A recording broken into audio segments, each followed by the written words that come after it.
दोस्तों, आज हम आपको संसार के एक ऐसे अद्भुत शिव मंदिर के बारे में बताएंगे जिसकी स्थापना वेदों के निर्माण के पहले की गई थी। आपको जानकर ये हैरानी होगी कि इस मंदिर का शिवलिंग पारस पत्थर के समान है जो लोहे को भी सोना बना सकता है। ये मंदिर और यहाँ स्थापित शिवलिंग इतना रहस्यमय है जिसके बारे में सुनकर आप आश्चर्यचकित हो जाएंगे। नमस्कार दोस्तों, आपका स्वागत है अद्भुत टीवी इंडिया यूट्यूब चैनल में। और आज आप जानेंगे दुनिया के सबसे रहस्यमय पशुपतिनाथ मंदिर के अनसुलझे रहस्यों के बारे में जिसे आज तक विज्ञान जगत भी नहीं समझ पाया। तो चलिए इस वीडियो की शुरुआत कर लेते हैं।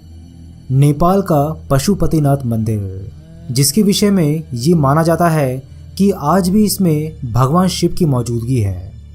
पशुपतिनाथ मंदिर को भगवान शिव के 12 ज्योतिर्लिंगों में से एक केदारनाथ मंदिर का आधा भाग माना जाता है। पशुपतिनाथ मंदिर नेपाल की राजधानी काठमांडू से करीबन 3.1 किलोमीटर उत्तर पश्चिम देवपाटन गांव में बागमती नदी के तट पर स्थित है। पशुपतिनाथ मंदिर के विषय में ये मान्यता है कि जो भी व्यक्ति इस स्थान के दर्शन करता है उसको किसी भी जन्म में पशु योनि प्राप्त नहीं होती। लेकिन साथ ही ये भी माना जाता है कि पशुपतिनाथ के दर्शन करने वाले व्यक्ति को सबसे पहले नंदी के दर्शन नहीं करने चाहिए। अगर ऐसा होता है तो उस व्यक्ति को पशु योनि मिलना तय होता है। पशुपतिनाथ मंदिर के बाहर एक घाट स्थित है जिसे आर्य घाट के नाम से जाना जाता है। पौराणिक काल से ही केवल इसी घाट के पानी को मंदिर के भीतर ले जाने का प्रावधान है। अन्य किसी भी स्थान का जल अंदर आप नहीं ले जा सकते। दोस्तों, आपको जानकर ये हैरानी होगी कि पशुपतिनाथ मंदिर का ज्योतिर्लिंग चतुर्मुखी है। ऐसा माना जाता है कि ये पारस पत्थर के समान है जो लोहे को भी सोना बना सकता है। इस मंदिर में भगवान शिव की मूर्ति तक पहुंचने के कुल 4 दरवाजे हैं। वे 4 दरवाजे चांदी के हैं। पश्चिमी द्वार के ठीक सामने भगवान शिव के बैल नंदी की विशाल प्रतिमा है जिसका निर्माण पीतल से किया गया है। इस परिसर में वैष्णव और शैव परंपरा के कई मंदिर और प्रतिमाएं हैं। नेपाल के पशुपतिनाथ मंदिर को कुछ मायने में तमाम मंदिरों में सबसे प्रमुख माना जाता है। पशुपतिनाथ दरअसल 4 चेहरों वाला लिंग है। पूर्व दिशा की ओर वाले मुख को तत्वपुरुष, पश्चिम की ओर मुख वाले को सत्यज्योति, उत्तर दिशा की ओर देख रहा मुख वामदेव और दक्षिण दिशा वाले मुख को अघोरा कहते हैं। ये चारों चेहरे तंत्र विद्या के 4 बुनियादी सिद्धांत हैं। कुछ लोग ये भी मानते हैं कि चारों वेदों के बुनियादी सिद्धांत भी यहीं से निकले थे। माना जाता है कि यह लिंग वेद लिखे जाने के पहले ही स्थापित हो गया था। दोस्तों, पशुपतिनाथ मंदिर से जुड़ी पौराणिक मान्यताएं भी है जिसके अनुसार कुरुक्षेत्र की लड़ाई के बाद अपने ही बंधुओं की हत्या करने की वजह से पांडव बेहद दुखी थे। उन्होंने अपने भाइयों और सगे संबंधियों को मारा था। इसे गोत्रवध भी कहते हैं। उनको अपनी करनी का पछतावा था और वे खुद को बहुत अपराधी महसूस कर रहे थे। खुद को इस दोष से मुक्त कराने के लिए वे भगवान शिव की खोज में निकल पड़े। लेकिन भगवान शिव नहीं चाहते थे कि जो जघन्य कांड उन्होंने किया है उनसे उनको इतनी आसानी से मुक्ति दे दी जाए। लेकिन पांडवों को अपने पास देखकर उन्होंने एक बैल का रूप धारण कर लिया और वहां से भागने की कोशिश करने लगे। लेकिन पांडवों को उनके भेद का पता चल गया और वे उनका पीछा करके उनको पकड़ने की कोशिश में लग गए।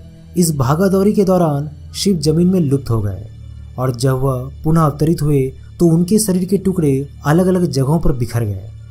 नेपाल के पशुपतिनाथ में उनका मस्तक गिरा था और तभी से इस मंदिर को तमाम मंदिरों में सबसे खास माना जाने लगा। केदारनाथ में बैल का कुबर गिरा था। बैल के आगे की 2 टांगे तुंगनाथ में गिरी। ये जगह केदार के रास्ते में ही पड़ता है। बैल का नाभि वाला हिस्सा हिमालय के भारतीय इलाके में गिरा। इस जगह को मध्य महेश्वर कहा जाता है। ये एक बहुत ही शक्तिशाली मणिपूरक लिंग है। बैल के सिंग जहाँ गिरे उस जगह को कल्पनाथ कहते हैं।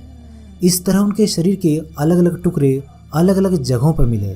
उनके शरीर के टुकड़ों के इस तरह बिखेरने का वर्णन कहीं न कहीं 7 चक्रों से जुड़ा हुआ है। पशुपतिनाथ 2 शरीरों का सिर है। एक शरीर दक्षिणी दिशा में हिमालय के भारतीय हिस्से की ओर है, दूसरा हिस्सा पश्चिमी दिशा की ओर है।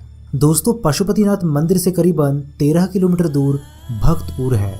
यहाँ अवशेषों से आपको जानने को मिलेगा कि कभी पूर्वी संस्कृति कैसी होती थी। भक्तपुर एक ऐसा शहर है जिसे इस तरह से तैयार किया गया था कि यहाँ आने वाले को हर कदम पर ईश्वरी शक्ति का आभास हो। भक्तपुर का मतलब ही यही है।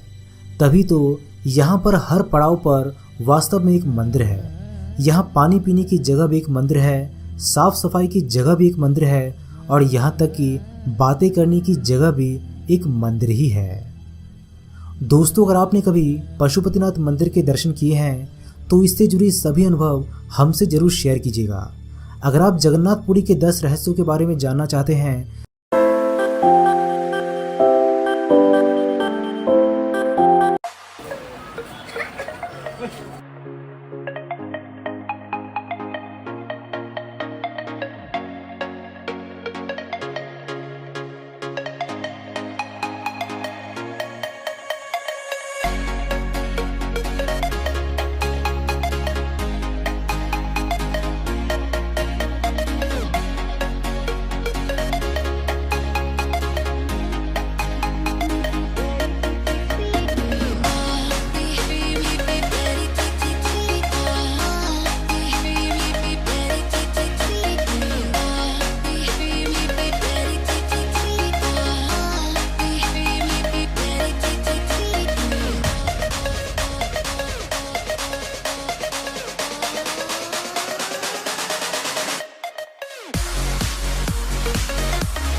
हेलो गाइस, आप लोगों को ये वीडियो कैसी लगी आप लोग कमेंट में जरूर बताएं। वीडियो अच्छी लगे तो वीडियो को लाइक करें, चैनल को सब्सक्राइब करें। ओके गाइस, तो फिर मिलते हैं।